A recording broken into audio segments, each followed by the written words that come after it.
నారాయణమూర్తి గారిని మనం కాపాడుకోవాలి, నారాయణమూర్తి సినిమాని ఆదరించాలని చెప్పినందుకు ఈ సభని నిజం చెప్పాలంటే ఈవేళ నేను ఈ మీటింగ్ పెట్టింది కేవలం కాసిం గారి వల్లే.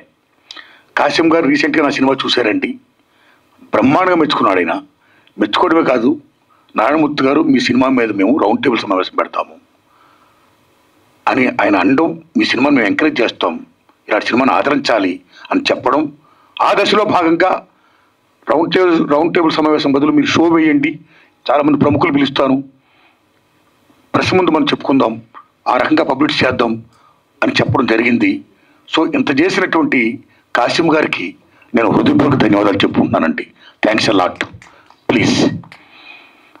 తర్వాత మన సారు అద్దంకి దయాకర్ గారు, నేను గవర్నమెంట్తో మాట్లాడి ట్యాక్స్ ఇప్పిస్తాను, ట్యాక్స్ లేకుండా చేస్తాను అన్నారు. అలాగే మా శ్రేయోభిలాషి ప్రముఖ కవి అందశ్రీ గారు కూడా ఈ సినిమాకి ట్యాక్స్ ఎగ్జామ్షన్ ఇప్పించాల్సిందిగా అద్దంకి దయాకర్ గారిని కోరారండి.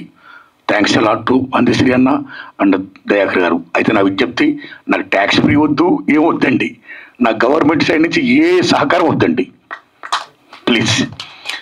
నేను కోరుకునేది ఏంటంటే దయించి మీరు ప్రమోట్ చేయండి సినిమాని, నా సినిమా గురించి చెప్పండి, సినిమా జనంలోకి వెళ్ళి చేయండి, జనాన్ని చూడమని చెప్పండి. ఏమాత్రం సినిమా బాగుంటే జనాన్ని కనెక్ట్ అయితే సినిమా సక్సెస్ అవుద్ది. ఆ హెల్ప్ చేయండి, దట్స్ వాట్ ఐ వాంట్. అలాగే పెద్దలు కుమారస్వామి గౌడ్ గారికి, సత్యనారాయణ గారు, ఆయన నిజంగా ఆయన ప్రైమ్ 9 టీవీ న్యూస్లో బ్రహ్మాండంగా ఈ కార్పొరేట్ ఎడ్యుకేషన్ మాఫీ మీద బ్రహ్మాండంగా ఫైట్ ఇస్తున్నాడు ఆయన, సెల్యూట్. సో నా సినిమా ఏదన్నట్టు మెచ్చుకున్నట్టు ధన్యవాదాలు వారికి. అలాగే పెద్దలు నాగేశ్వరరావు గారికి, తమ్ముడు విక్రమ్ గౌడ్ గారికి, ప్రొఫెసర్లు బ్రహ్మాండంగా మాట్లాడారండి, ధన్యవాదాలు మీకు. సినిమా గురించి బ్రహ్మాండంగా చెప్పారండి. తమ్ముళ్ళరా, విద్యార్థి నాయకులరా, తమ్ముళ్ళరా, మీ అందరికీ నా ధన్యవాదాలండి. తమ్ముడు శభాష్, బాగా మాట్లాడారు, శభాష్. సతీష్ అన్న చాలా హెల్ప్ చేశారు, వందనాలు మీకు. మీడియా మిత్రులారా, ఇంతసేపు మీరున్నారు నా కోసం, నా సినిమాను ప్రమోట్ చేయండి. ఎందుకంటే ఇందాక అందశ్రీ గారు చెప్పినట్టు ఇవాళ సినిమా తీస్తుడు, రిలీజ్ చేస్తుడు, పబ్లిష్ చేస్తుడు. పబ్లిష్ అనేది మోస్ట్ ఇంపార్టెంట్. పబ్లిష్ అనేది లేకపోతే జనం సినిమాకి థియేటర్ రారు. కాబట్టి మాకు జనానికి మధ్య వారసులు ఎవరంటే మీ మీడియా వారే. కాబట్టి దయించి నా సినిమాని ప్రజలు తీసుకుని వెళ్ళండి, మీ దండం పెడుతున్నా. స్కామ్ అంటే ఉద్యోగాల కుంభకోణం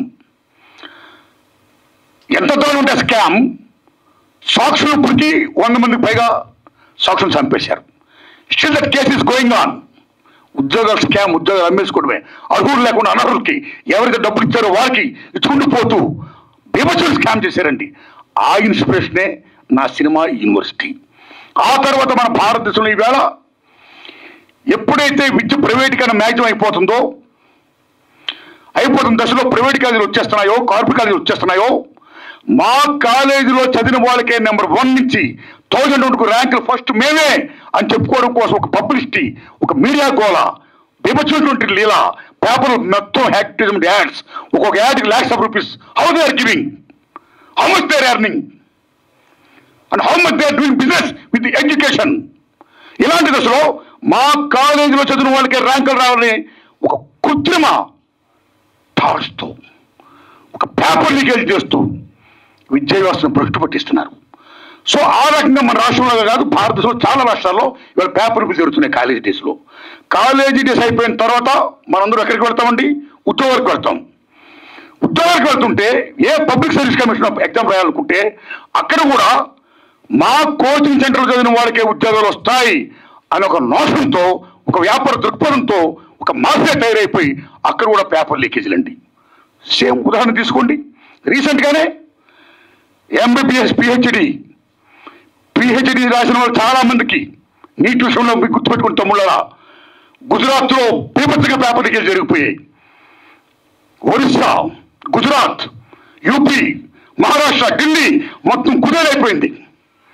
ఇంత పేపర్ లీకేజ్ జరిగిపోతుంటే కేంద్ర ప్రభుత్వం ఏం చేస్తుంది, రాష్ట్ర ప్రభుత్వాలు ఏం చేస్తున్నాయి? ఎందుకు ఎడ్యుకేషన్ మినిస్టర్స్, ఎందుకు సిస్టమ్, ఎందుకు కాన్స్టిట్యూషన్? కాబట్టి పేపర్ లీకేజ్ జరగకూడదు, విద్యను మనం కాపాడుకోవాలి అనే అంశాన్ని నేను ఫీల్ అయ్యి చిత్రమే ఈ యూనివర్సిటీ పేపర్ లీక్. కాబట్టి ఈ విద్యార్థులు, తల్లిదండ్రులు ఉపాధ్యాయులు అందరూ చూడాలి, అన్నింటిని మించి ప్రభుత్వ విద్యా విధానాన్ని బలోపేతం చేయాలి అని ముఖ్యంగా చెప్పారు సినిమాలో. ఈ ప్రైవేటైజేషన్, కార్పొరేటీకరణ, ఈ మాఫియా దందాలు, ఈ ఎడ్యుకేషన్ సిస్టమ్ ఉండకూడదు. మొత్తం రూల్ చేయాలి. ప్రభుత్వ విద్యను కాపాడుకోవాలి, ప్రభుత్వ విద్యను బలోపేతం చేయాలి, విద్యని వైద్యుని జాతీయం చేయాలి అనే విషయాన్ని నేను చెప్పాను చిత్రం ద్వారా. ఈ చిత్రం ద్వారా నేను చెప్పినప్పుడు ఇందాక పాసి యాదగిరి గారు చెప్తున్నారు, వరవరరావు గారు సరసని, సాయిబాబు గారు సరసని మిమ్మల్ని కూడా పెడుతున్నాం అంటుంటైనా పెడతారంటుంటే, నేను వరవరరావు గారు అంత, సాయిబాబు గారు అంత గొప్పని కాను. నేను మామూలు మనిషి, నేను కామన్ మ్యాన్. నేను నా రూట్లో నా పని చూసుకుంటా. ఇక నా విజ్ఞప్తల్లా ఏంటంటే, ఈ సినిమాని నేను ఆగస్టు 22వ తారీఖున రిలీజ్ చేస్తున్నానండి. ఆగస్టు 1 కదండి, ఆగస్టు 22 అండి. దయించి సినిమాని చూడండి, ఆదరించండి. ఏమాత్రం బాగున్నా 10 మందికి చూడమని చెప్పండి. ఇంకా ఇలా చిత్రాలు తీయడానికి నాకు మంచి శక్తిని ప్రసాదించండి. ఇదే నా విజ్ఞప్తి అండి. ధన్యవాదాలు మీకు. Thanks a lot.